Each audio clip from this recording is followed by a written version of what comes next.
नमस्कार, माझे नाव शरद सर. आपण आहोत एज्युकेअर क्लासेस. मी आहे एज्युकेअर क्लासेसचे संचालक शरद सर. तर आपल्याला आज भेटायला आलेले आहेत आपले लाडके पालक तसेच लाडके विद्यार्थी. तर कसं आहे काय आहे जाणून घेऊया. ते कशासाठी आलेले आहेत हे महत्वाचं आहे. बरं प्रांजल, कशासाठी आलेली आहे? बक्षीस घ्यायला. बक्षीस घ्यायला? कशाचं बक्षीस? एक्झामचं. काय एक्झामचं? काय होतं बक्षीस? Out of marks. जेवढ्या सब्जेक्टला आउट ऑफ मार्क्स पडले तेवढे पैसे. जेवढे सब्जेक्टला. ओके. बरं, तेवढे तुला पैसे म्हणजे तेवढे बक्षीस रूपी पैसे. ओके. कसं ठरलं होतं आपलं? म्हणजे कसं बक्षीस कसं ठरलं होतं? एका सब्जेक्टला पडले तर 100 रुपीज, दुसऱ्या म्हणजे 2 सब्जेक्टला पडले का 200 रुपीज. बरं, असं. मग तुझे किती आहेत आता? 200 रुपीज. 200 रुपीज आउट ऑफ मिळालेले होते? हो. नक्की मिळालेले होते? ओके, ठीक आहे. तर पहिले मी तुझ्यासाठी 2-3 प्रश्न विचारतो, तुम्हाला उत्तर देशील, आहे ना? मला एक गोष्ट सांग, की थोडी जी आहे ना बॅकग्राऊंड स्टोरी सांग. म्हणजे तू इथं कशी आली, कधी आली, त्याच्यानंतर काय इम्प्रूव्हमेंट झाली, स्कूलमध्ये कितवा रँक यायला लागला, तर तुला काय अजून पुढे जायचं वगैरे. मी जेव्हा आली ना तेव्हा त्याच्या आधी मला चांगले मार्क्स पडायचे पण माझा रँक नाही यायचा. पण मग जेव्हापासून मी इकडे आली मग माझा रँक यायला लागला. रँक यायला लागला. बरं, ठीक आहे. आता तुला वाटतं की आपण आहेत बघ आता, ठीक आहे ना? आता वास्तविकतः सगळेच पालक तसेच विद्यार्थी आता हुशार झालेले आहेत की शाळेमध्ये रँक तर पाहिजे, त्या हिशोबाने सगळ्या गुणवत्ता पण पाहिजे. आपण ह्या कन्येला आता मी सांगू इच्छितो की आय थिंक 2 सब्जेक्टला आउट ऑफ मिळालेले, तेवढे आपण तिला 100% बक्षीस देणार आहोत, आहे की नाही? तर सर्वात महत्वाची काय काय मेहनत केल्या जाते आपल्या क्लासेसमध्ये, म्हणजे कसं केलं जातं, एक्स्ट्रा काय असतं? एक्स्ट्रा जर आपल्याला कळलं नाही तर ते किती पण वेळा सांगितलं तर समजावून दिलं जातं. त्याच्यानंतर म्हणजे एकदम बोर्ड लेक्चर पण नाही होत, असं थोडस एंटरटेनमेंट पण होतं अजून. बर, आणि एक्स्ट्रा किती वेळ बसावं लागतं म्हणजे एक्झाम पिरियड मध्ये? जोपर्यंत अभ्यास होत नाही तिकडे सांग. कधीपर्यंत अभ्यास होत? रात्री शक्यतो किती वाजून जातात? 8-8:30. 8-8:30 पण वाजतात. केव्हा आलेले असतात तुम्ही? 4 वाजेचे आलेले असतात. 8-8:30 वर वाजून जातात. कधी सुट्टी होते खरं म्हणजे? तेव्हा कधी सुट्टी होते? 8:30ला. पण कधी जर पूर्ण झालेलं असेल तरच होते, बरोबर आहे? अन्यथा सुट्टी होत नाही. आणि ज्यांचे मॉर्निंग शिफ्ट किंवा इव्हिनिंग शिफ्ट आहे डबल सुद्धा क्लासेसला यावं लागतं, बरोबर आहे का? मॉर्निंग आणि इव्हिनिंग, बरोबर आहे का प्रज्वल? डबल यावं लागतं. कंटाळा येतो ना त्यावेळेस? काय कंटाळा येतो ना? कंटाळा येतो ना, आमचा राग पण येतो ना, काय सर, काय सर.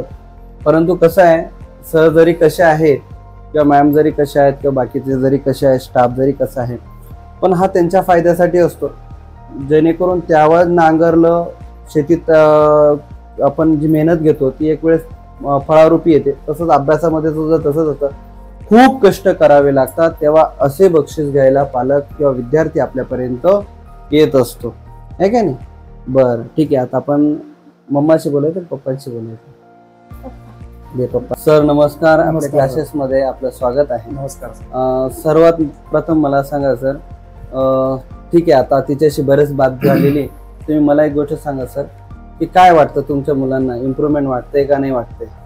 नाही, आहे ना सर. आता हे 2-3 वर्षाच्या आधीपासून आणि आता हे जे 2-3 वर्षापासून आम्ही बघतोय आता चालू स्थिती, याच्यामध्ये खूप इम्प्रूव्हमेंट आहे, म्हणजे खूपच प्रगती आहे. सुरुवातीला पाहून होते म्हणजे दुसरे येते म्हणजे अभ्यास वगैरे सर्व करायचे, पण कसं आहे ना आता अलीकडे पोरांचं कसं आहे ना, अभ्यास करून घेणं हे महत्वाचं आहे. त्यांना चांगलं म्हणजे व्यवस्थित गायडन्स करणं ते महत्वाचं आहे. ते आपल्या क्लासेसमधून व्यवस्थित येतंय म्हणून मी 100% सॅटिस्फाईड आहे. हो सर. थोडंसं आपण हे घेऊया सर, जाऊ दे आता. आपला हा लहान आहे प्रज्वल. सर प्रज्वल बद्दल काय सांगणार, म्हणजे मोकळं सांगा की तो लहान विद्यार्थी आहे की, हे बघा, लहान विद्यार्थी किंवा लहान मुलगा सांभाळणं ही सोपी गोष्ट नाही. बरोबर. सर तुम्हाला काय वाटतं, मी काय म्हणजे सोसलं असेल त्याच्यासाठी? नाही, बरोबर आहे. कारण कसं आहे ना आता आमचं असं आहे की ती पण जॉब करते, मी पण जॉब करतो. आम्ही पाहिजे तसा वेळ नाही देऊ शकत. अभ्यास पण आम्ही जास्त अभ्यास पण नाही घेऊ शकत आहे.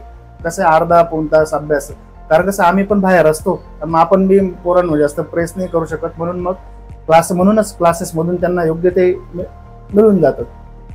एक्झामच्या वेळेला दोघं वेळेस क्लास होता, सर्व गोष्टी त्यांना मिळून जातात म्हणून. आणि आम्ही फक्त थोडं थोडं गायडन्स त्यांना करतो. खूप चांगलं इम्प्रुव्हमेंट त्याच्यामध्ये. पण पहिले सुरुवातीला 1-2 वर्ष ते थोडं असं लहानच आहे म्हणून मग ते त्याच्यात गेले ते, पण आता परिस्थिती चांगली आहे. सर थोडंसं अभ्यासाच्या व्यतिरिक्त बोलू आपण त्याच्याबद्दल. हो सर त्याचा जेवढा हट्टीवाद होता, जेवढा तुम्ही पुरवला तेवढा आम्ही पुरवला का? हो, मग आता तुम्ही पुरवताच ना सर. मी पालकांना सांगू इच्छितो की लहान होता तो, अरे नर्सरी सिनियर KG ला वगैरे, इतका हट्टी होता की नाही करायचं नाही करायचं. म्हणजे एवढं सुद्धा त्याला सांभाळलेलं आहे. आज तो सुद्धा त्याच्या स्कूलमध्ये टॉप आहे. आणि इव्हन तो आम्ही अजून एक त्याचा वेगळा व्हिडिओ बनवलेलाच आहे की आज खूप त्याने सॅटिस्फॅक्शन दिलं की आज आपल्याकडे नवीनच विद्यार्थी नवीन ऍडमिशन झालेले आहेत की त्याच्या वर्गामधले आणि त्याच्या वर्गातले आपल्याकडे काही ऍडमिशन झालेले, त्याच्या इयत्तेचे ऍडमिशन झालेले आहेत की त्याच्यामध्ये हा बेस्ट आहे. बरोबर आहे ना? हा, तर त्याच्यावर आम्ही एक सेपरेट व्हिडिओ बनवलेला आहे प्रज्वलचा. आणि पहिले तर मी तुमचं स्वागत म्हणेल दोघांचं की तुम्ही ह्या क्लासला आले होते आणि तुम्ही छान आईवडिलांचं असंच नाव काढा, मी असंच सांगेल. मॅडम तुमच्यासाठी पण ट्युशन म्हणजे खूप चांगलं आहे, कारण यांच्यामधला सेल्फ कॉन्फिडन्स वाढून गेलेला आहे. म्हणजे कारण पहिले त्यांना कसं एक्सपोज करायचं ते माहिती नव्हतं, आता त्यांची एक्झामची भीती दूर झालेली आहे, त्याच्यामुळे ते पाहिजे तसा क्वेश्चन सॉल्व्ह करू शकतात, इतका त्यांच्यात कॉन्फिडन्स आहे. अच्छा मॅडम, तुम्हाला वाटतं की क्लासेसवर सरांवर भरोसा ठेवला पाहिजे? हो सर, 100%. आपल्या नवीन पालकांना किंवा जे जुने पालक आहेत त्यांना काय सांगाल? नवीन पालकांना हेच सांगेल की दर आठवड्याला होणाऱ्या टेस्ट आणि त्याच्यावर आपल्या मुलाची काय प्रगती झालेली आहे हे दर सोमवारी सर पालक बोलून आणि सांगतात. ही खूप चांगली गोष्ट आहे या क्लासमध्ये. इतर क्लासेसमध्ये अशा टेस्ट पण होत नाही आणि असं पालकांना प्रत्यक्ष बोलवलं पण जात नाही. हे म्हणजे आम्ही घ्यायला येतो, सोडायला येतो, त्यावेळेस सर स्वतः पालकांशी संपर्क साधतात. इव्हन दो एक दिवसाचं सुद्धा म्हणजे जर शक्य असेल तर मुलांच्या पालकांना लगेच सांगितलं जातं. कदाचित त्यांच्या पालकांना, मॅडम मी तुम्हाला सांगतो, काही पालकांना वाईट पण वाटत असेल की, कारण काही पालकांना कसं सवय असते की माझा पाल्य एकदम बेस्ट आहे, तो चुकूच शकत नाही. पण कसं असतं, चुकतात, मी पण चुकू शकतो, असं काही नाही, चुकणार नाही, असं चुकूच शकतो, सगळेच चुकतात. पण अभ्यासाच्या बाबतीत माझं तेच आहे, खरं बोलतो. म्हणजे काही लोकांचं माहिती नाही, पण मी असं ऐकलंय की काही लोक फक्त असं म्हणतात खूप छान होऊन जाईल, मग झालेलं आहे, तुमचाच विद्यार्थी सगळ्यात भारी. तुमचा विद्यार्थी सगळ्यात भारी नाही. काय एक तुला अजून एक प्रश्न विचारतो, आपल्या क्लासेसमध्ये जे आहेत तुमच्या शाळेचे टॉपर आपलेच आहेत का मग आता सध्या? हा, नावाजलेल्या संस्थेत आहे, नाव घेत नाही आपण कारण ते प्रायव्हेट चॅनलवर आहे, शाळेचं नाव न घेत, परंतु खूप छान रिझल्ट आलेला आहे दीदीचा पण. मॅडम थँक्यू, तुम्ही आमच्या क्लासेस. मॅडम त्यांचा आठवड्याभराचा म्हणजे परफॉर्मन्स लगेच शनिवारीच कळून जातो टेस्टमुळे. हो, म्हणजे परत रिव्हिजन डबल होते, रेग्युलर तर होतेच रोज, पण शनिवारी परत आठवड्याभराची रिव्हिजन होऊन जाते. आणि एक्झामच्या वेळेस पण पोरं इतक्या वेळ बसलेले असतात, म्हणजे एक्झामच्या वेळेस पालकांना करून घ्यायची गरजच पडत नाही, खरं सांगायचं म्हणजे सगळं क्लासेसमध्येच होऊन जातं. तर अशा पद्धतीने आहे मॅडम. म्हणजे माझं भाग्य समजतं की तुमच्या सारखे सगळे समजदार पालक आहेत आपल्याकडे, जेवढे पण आहे ते समजदार आहे. तर ही एक्स्ट्रा करण्याची जी आहे ना मॅडम, मी तर डायरेक्ट पालकांना नाही, विद्यार्थ्यांना आणि इतर क्लासेसला पण सांगेल की पालक आपल्याकडे अपेक्षेने टाकत असतो, त्यांच्या अपेक्षा भंग होता कामा नये. क्लासेस किंवा शाळा, इंग्लिश मिडियम असो कोणती असो, पैसे कमवण्याचं साधन नव्हे, हे पैसे कमवण्याचं साधन नाही. भले तुम्ही पालकांकडे 2 रुपये मागवून घ्या, वाढवून घ्या, मॅडम असं नाही, मला असं होईल, पण असं सॅटिस्फॅक्शन होईल, असे जेव्हा पालक येतात सॅटिस्फाईड पालक येतात. नियर अबाउट आपल्या क्लासेसमध्ये जेवढे जुने झालेले आहेत सगळे एकदम बेस्टच आहेत, बरोबर आहे. स्कूलमध्ये परफॉर्मन्स सगळ्या शाळेचे छान आहे. आपल्या 10वीचे पण रिझल्ट सुंदर आणि कौतुकास्पद आलेले आहेत, सर्वांचं छानच आहे. बरं, मग आता क्लासमध्ये सर परत म्हणजे दुसऱ्या डिव्हिजन मध्ये आहे एक मुलगी, तिचे पर्सेंटेज म्हणजे तिचा रँक वरती आहे, पण हिचा जरी रँक 4 म्हणजे हिचा 4थला आहे ना, तिचा 3rdला आहे, पण त्या 3rd वालीला हिच्यापेक्षा पर्सेंटेज कमी आहेत. म्हणजे तो रँक नाही आमच्यासाठी महत्वाचा, आमच्यासाठी ते पर्सेंटेज महत्वाचे आहेत. की जरी तिचा 4th रँक असला पण ती तिच्यापेक्षा टॉपर आहे असं. मी सांगू इच्छितो ठीक आहे मॅडम, ते आता शाळेच्या काही मिस्टेक्स हो. आहेत, ते शाळेने ते सुधारल्या पाहिजे. आपण बोलणार नाही त्याच्यामुळे, तर करतात आपण शाळेचे नाव नाही. आता हे वेगळ्या नाही division चे- आपल्याला हा डिव्हिजन सेपरेट आहे, हो पण हो आपल्यासाठी रँक नाही महत्वाचा बा, पर्सेंटेज हो, ती महत्वाचे असतं. डिव्हिजन त्या डिव्हिजनचे जे त्या division हो हो first चं कमी पर्सेंटेज असेल मग ते सर्व हो, ते पण खाली आलेले. खाली असेल ना, आले. हो हो हो, अशाच पद्धतीने आहेत. आणि नियर अबाउट पूर्ण 100% तयारी आणि वैयक्तिक मी स्वतः करून घेतो, बरोबर आहे ना. शेवटी फायनल तर माझ्या हातून गेल्याशिवाय पर्याय नाही. येऊन दो, कधी कधी काय होतं ग, खरंच सांग, जाऊ दे आता, आपल्या पल्लवी मॅमचं आणि माझं सुद्धा वाजून जातं, बरोबर आहे ना. पल्लवी मॅम काय म्हणतात, कधी कधी नाही, माझं काय म्हणणं असतं, नाही माझं माझ्याकडे द्यायचं आणि मग जायचं, बरोबर आहे ना. हां, ते इंडिव्हिज्युअल स्वतः मी वैयक्तिक लक्ष देतो. विद्यार्थी कसा असो तो घडवणं आपलं काम आहे. आणि ठीक आहे, आता तिला आपण सत्कार करून घेऊ, त्याला बक्षीस देऊया. तर बक्षीस पहिले आपण तिथं चेक केलेला आहे, बक्षीस घ्यायला आलेली आहे ती. तर चेक रेडी आहे. प्रांजल प्रशांत गांगुर्डे, 200 रुपीजचा चेक आहे. तर प्रांजल, हा तुझ्यासाठी चेक. सर घ्या, मॅम घ्या, हे घे. आणि हा बुके.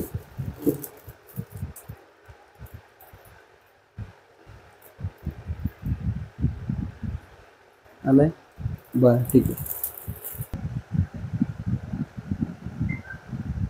ठीक आहे. Thank you sir.